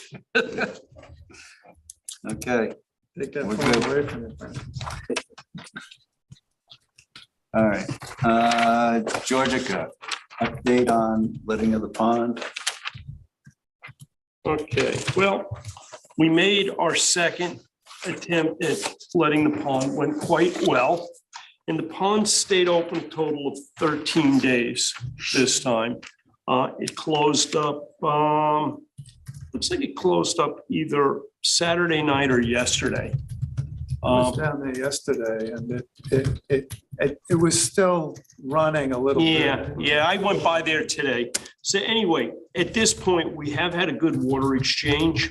Okay, we've been kind of cursed with these easterlies, and that typically is the kiss of death to the letting. I think at this point, it doesn't make sense to let it a third time. We will be letting it as part of our usual routine before the end of March. So I'd say personally, we play it by ear at this point. And There's supposed to be a storm coming in. the storm coming in, but these storms are just like filling it over. It formed a real nice saddle. I was down there this morning and it was high tide and it was just washing over. But you could tell it wasn't gonna. So we can play it by ear.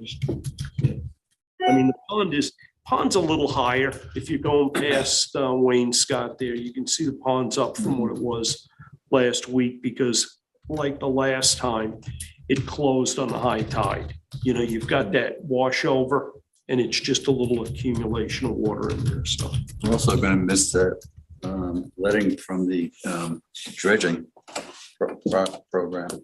we're going to miss the letting from the dredging program. And I think what we'll do is what I would like to do is kind of monitor it. Yeah, keep an eye. And if the water level is coming up, or if we see some change in the water quality, which given the temperatures, I'm not expecting, then we'll talk about letting it. Once more. Couple weeks, a month, whatever. What's that? It's gotten cold. Yeah, So that's. temperatures dropping. All right. We have a request from InterScience on behalf of 25 Cove Hollow. Yeah, Allison, if you could put up those photographs. I visited this property a week or so ago with Jim Walker. It's a Phragmites cutting project for us. But what it was with the village is it was part of satisfaction of some violations on over clearing. There was some revegetation work done. The shoreline is pretty stable. I mean, I'm going to tell you, it's not an award-winning revegetation project, but it's adequate. Showed up for a second there, Allison. Yeah. Yeah, just briefly. Oh, it's not there It's gone anymore? now. No, Oh, it's- okay, hold on one moment, my apologies. Sometimes this, There were thumbnails on it. okay, it stopped sharing, correct? Yes.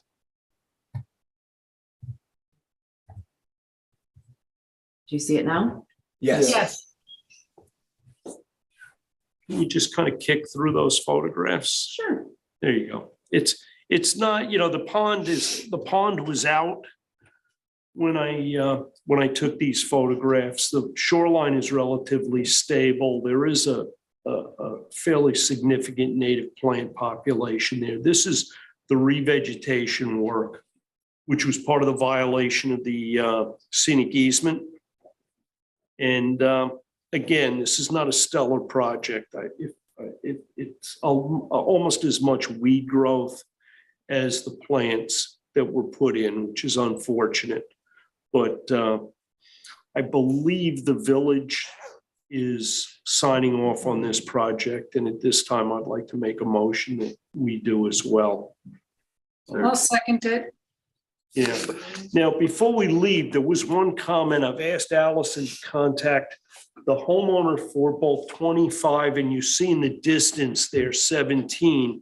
There's these sectional portions of these walkways that were meant to be removed and lifted in the winter months for the simple fact that right now that pond is out, but as that water level comes up, if we get any amount of ice in Georgia this year, those sectional portions of the floating dock just get destroyed.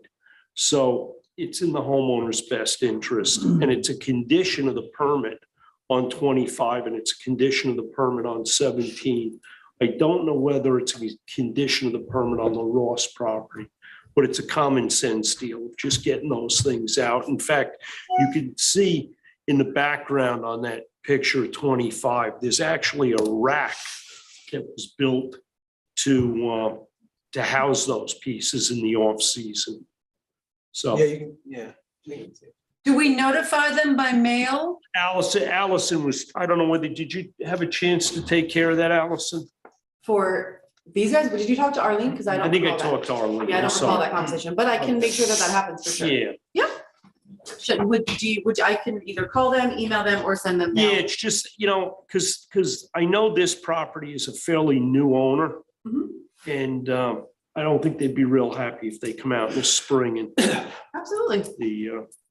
I can take care of that tomorrow. Thank you. We know about any other of these platforms that aren't docks? that are We're really very docks? fortunate, John. The only ones I know of are the ones we're looking at. Because they were not called docks. I know. Stairway to a floating platform. Yeah, stairway to the water. Want to do the administrative before we go back to beaches? Yeah, sure. All right. So go with payment of the bills. East End Excavating, $1,000 for excavator service to open Georgia Pond. Optimum, $167.42. Staples, $314.56 for printer ink. Shellfish tags to be ordered from TLS Printing, $2,656.64 for 8,000 of them, or $3,079 for 10,000, or $4,130.70 for 15,000, or $5,103 for 20,000. Are these numbered? I mean, do they have a year date on them or? So how do It's we? just a sequential number, isn't it? Right, exactly. They're not numbered by the year. It just has the red number on it.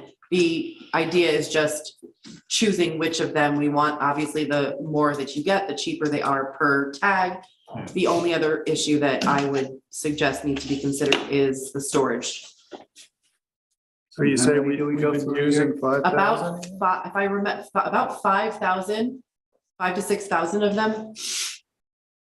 They Well, come do you in- think we have enough to store the year's worth? Because I think that's what we're happened in paying the past. 25.5 cents, buying 20,000 of them in a shot.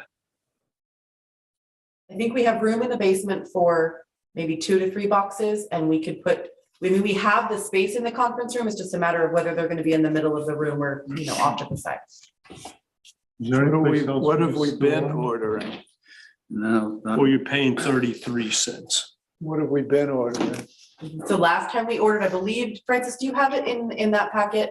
I don't recall off the top of my head. It was several years ago. We ordered, was it 20,000 of them maybe?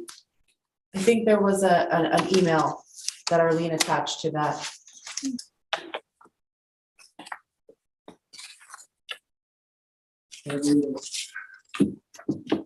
We don't order them every year. We ordered them in bulk, I believe 20,000 of them the last time we ordered them.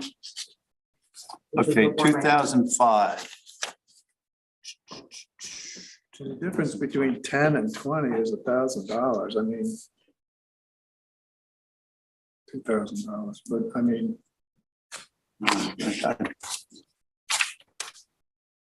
I would say if we don't think we're gonna. They don't go bad. They're made of Negative on the that very bank durable account, we should material, get the so they most. can be stored, it's just a matter of. Are you talking about I'm gonna bags or say- tags? Tags. Tags. Right. I'm gonna say we buy 20,000. Yeah, that makes sense. That system you were talking about, Mike, was that?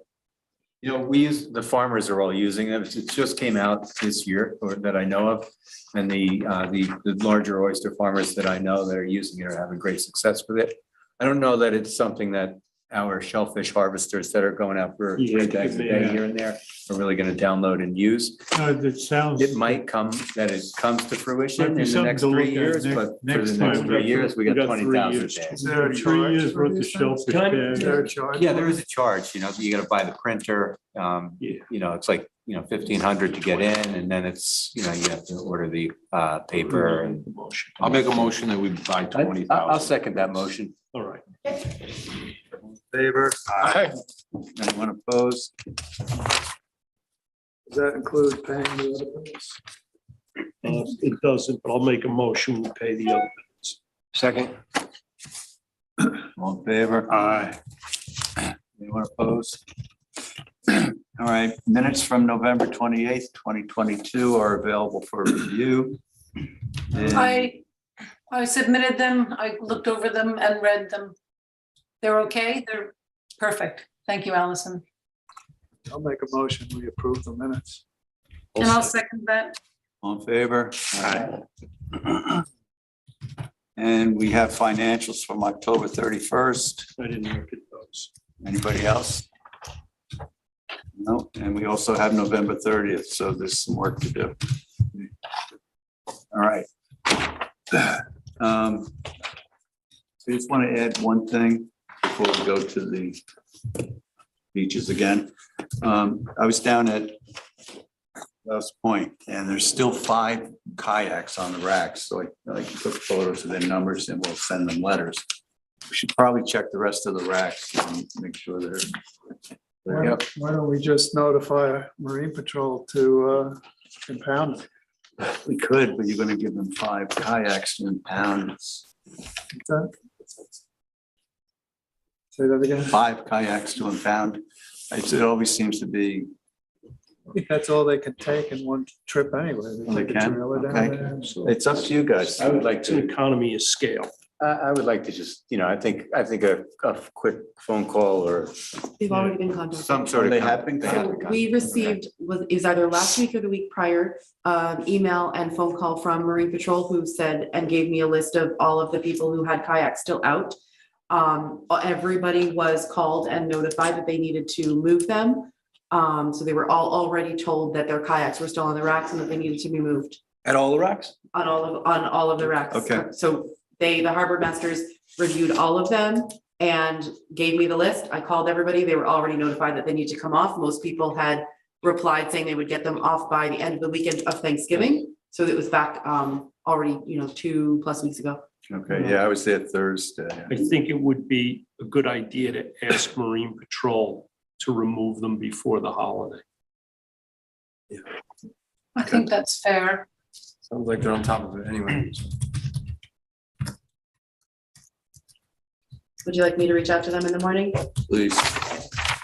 All right, back to beaches, 175 Atlantic Avenue before the ZBA on the natural resources special permit for the proposed project to construct a 3,240 square foot residence with a storage area, swimming pool, driveway, covered parking area, first and second floor decking, and walkways on parcel of land containing dune land and dune vegetation.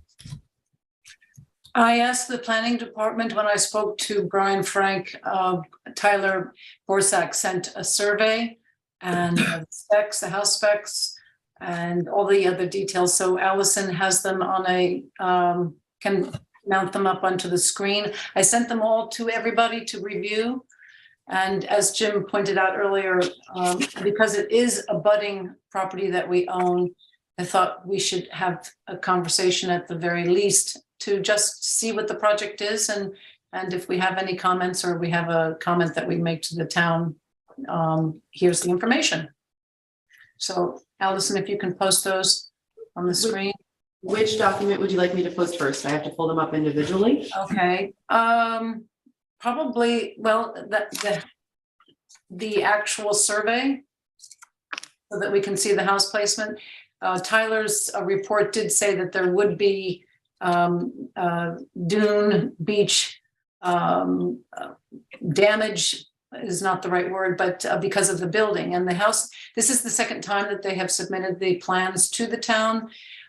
It was a much larger house before. I think it's about 3,500 square feet now with the 500 square foot storage space, a pool, a deck. It's 4 bedrooms and 4.5 baths. And they will put in a new, of course, AI septic system. But I just thought we should see it since we're neighbors.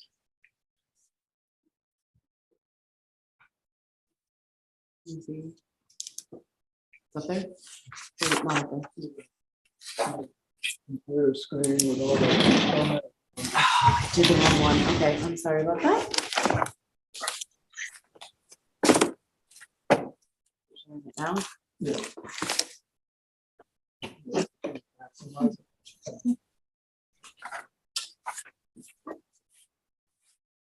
So the trustees are in charge of the parking lot on the south and the east?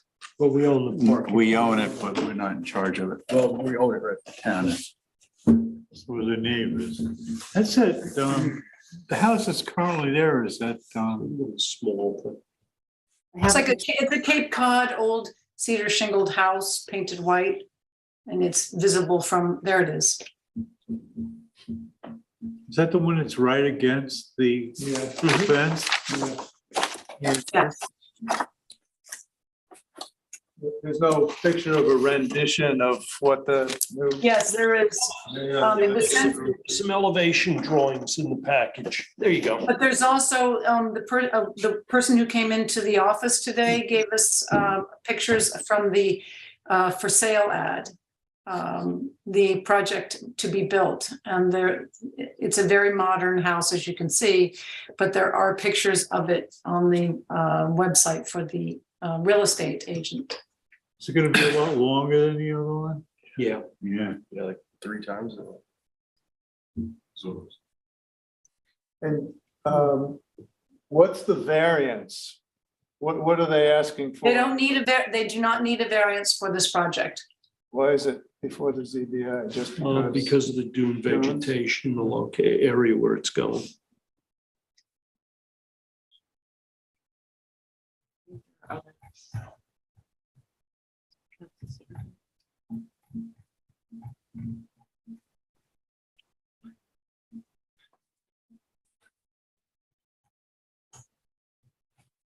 It has been recommended, obviously, for native plantings to be installed once the construction has been completed.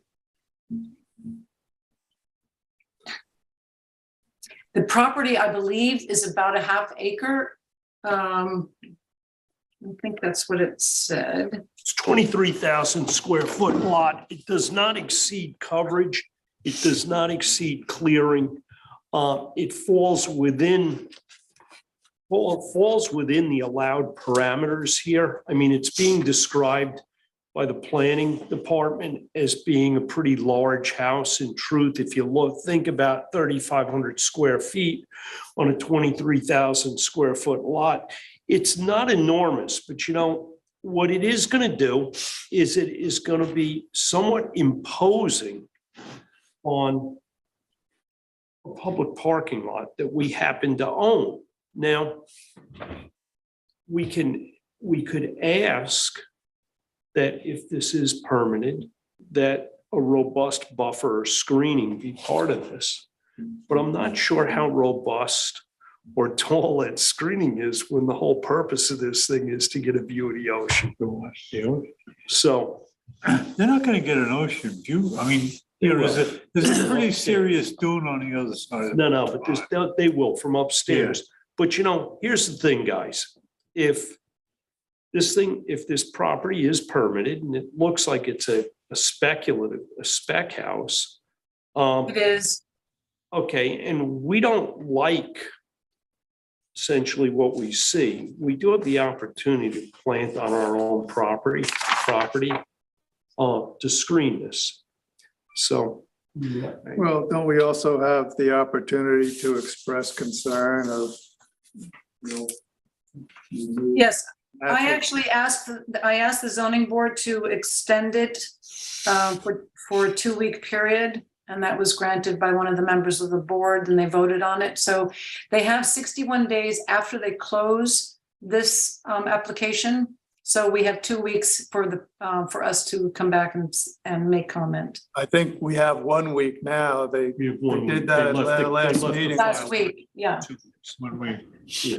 So the house that's down there is like right on the fence almost, isn't it? Yes. But I think the point, well.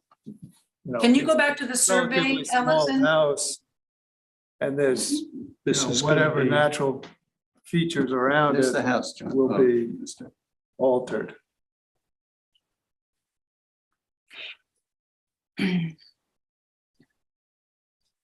Who owns that stockade fence? Is that part of the house? I'm going to assume it's on the property. Yeah. Personally, I mean, we turned our land into a parking lot.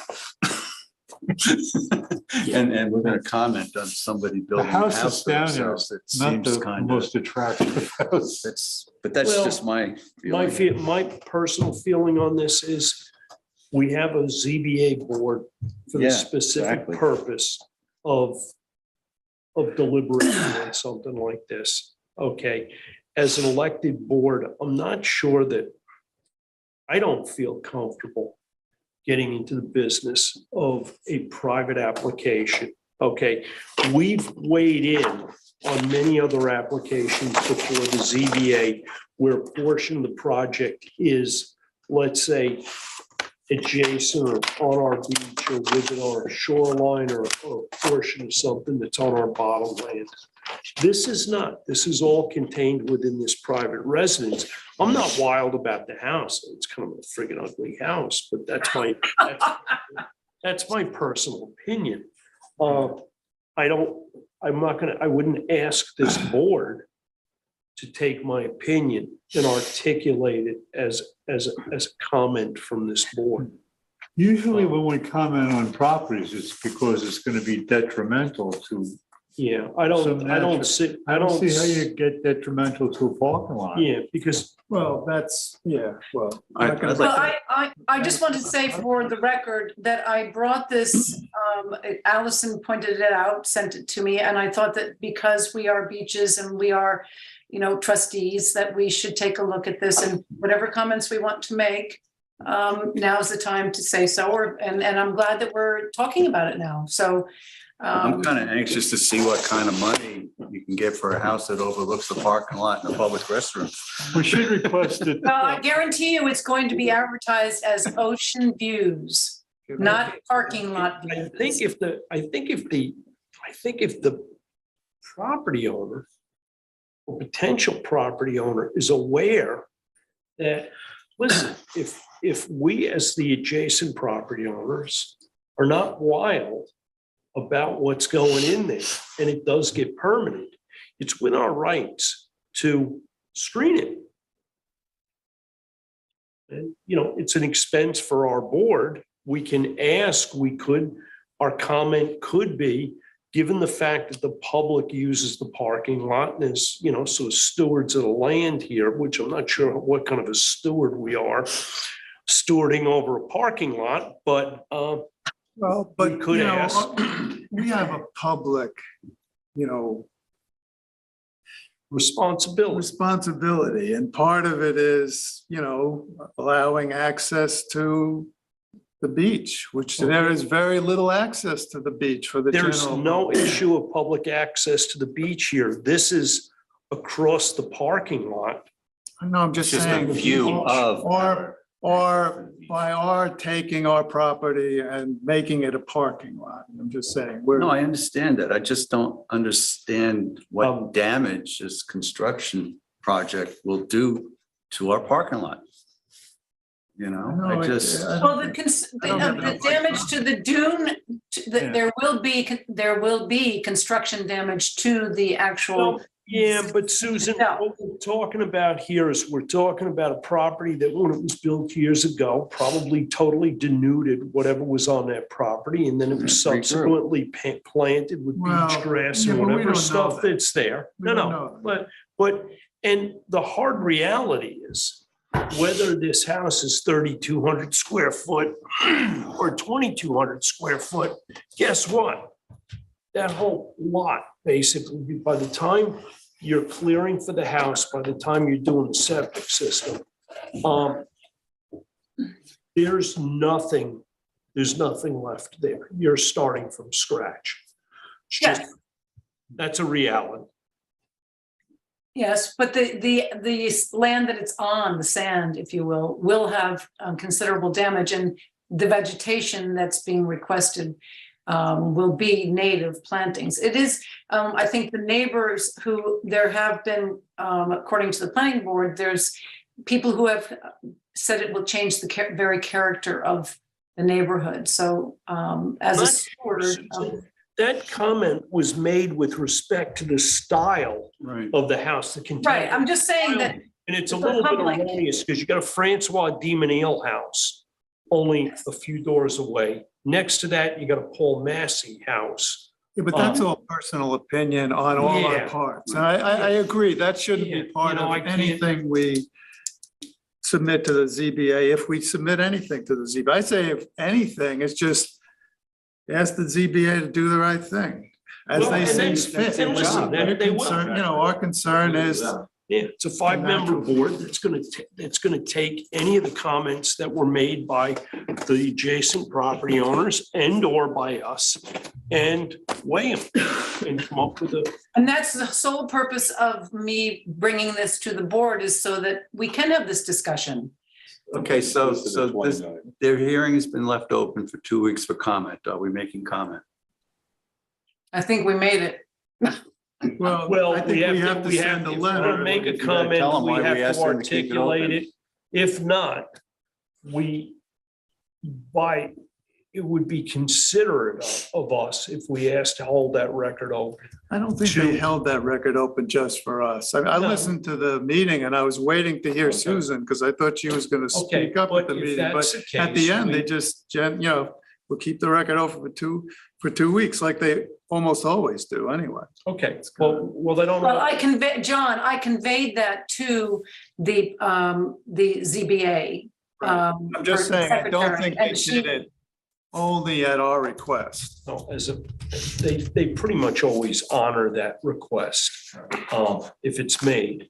But given that that request was made, if we do not have if we don't have a comment to make here, we should at the very least send the ZBA board a note to the effect that we have discussed this and we are not making any comments on this. All right, since I opened the door to that, I'm happy, Allison, I'm happy to write back to Roy, who's the chairperson, and CC the secretary for that board, if that's okay with everyone. I would just say that, you know, as a board, we do have an interest in maintaining, you know, natural features as much as possible, and just ask them to take that into consideration, do what they feel is the right thing there. I wouldn't, you know, say one way or another what we think they should do, but I think it's not inappropriate for us as a public body to talk about how we feel, you know, our role as stewards of the environment is. Go that far or not. You know, the specifics to every different piece of property. And this thing here, I don't know. Well, You should tell them they if, all tend to if start they looking don't, the same. if they don't bitch about our parking lot, we won't bitch about their house.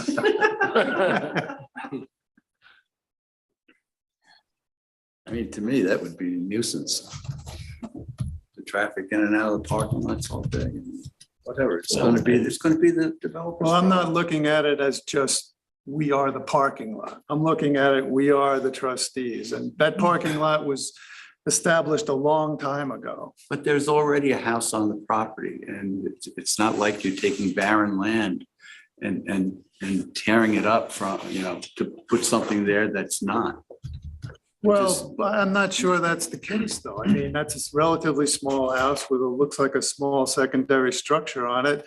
And the new house looks like it's much larger. So I think there might be natural feature on the property that would be disturbed by this construction, that wouldn't be disturbed by some other construction. But isn't that property theirs? It's their private property. It's not like. But why does what it even go to the ZBA in the first place? What benefit do we have on how they develop their little half acre? It's got to have a natural resource special permit. I mean, yeah, you're kind of arguing that the natural resource special permit should be meaningful. But that's their job. Yeah. It's up to. I know, that's what I'm saying. I agree with you there. I'm just, I'm voicing my opinion on it. My opinion is this guy is developing a piece of land. I don't understand why he's doing that one, but that's me. And I just don't understand why this board would have such concern over what's on the land itself that's already been developed. It's not virgin. No, it's not. But I do see John's point here that, you know, it is in the public's eye. And if it's something that this board wants to make a motion or send a note, comment on this, I wouldn't do a deep dive, honestly, and start to pick this thing apart, because you know what? That's the role of the planners. That's been done. I'm sure the ZBA will vet this appropriately and weigh all the options, whether the project gets approved or not. All right, this is the second application for this particular property, and they have reduced the size of the residence. It was much larger, the first application. So I think that we should make a motion just to write a letter to the ZBA, and as has been stated here. All right. So I'll make that motion. Second. Oh, perfect. All in favor? Aye. Who seconded it? Tim. Jim. Tim or Jim? Tim. Tim. Okay, thank you, Tim. Anybody have anything else? Yes, one last thing. I just want to, I'm sending out an email. I called LTV and asked them if they had ever edited the video from our largest clam contest. And they said, oh yes, we've been airing it on YouTube. So I'm sending you the link so you can enjoy the largest clam contest and see. David did an interview with several people and it was a fun day. So we can recap. So it's in your email.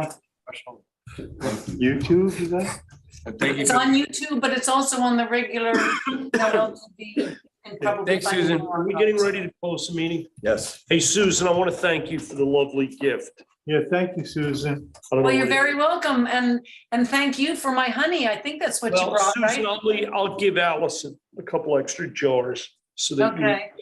And will someone please take my gift to Montauk for Chris? I already got it. Oh, okay. All right. Well, I wish everybody a wonderful holiday season, and we'll see you tomorrow, I guess, right? Some of us. Yes. Okay. And Happy New Year to everybody. Okay. Good night. It's been a swell year working with you. Motion to close. Second. All in favor? Aye. Aye. Thank you. Have a great holiday, everybody. Thanks, everybody. Have a good holiday.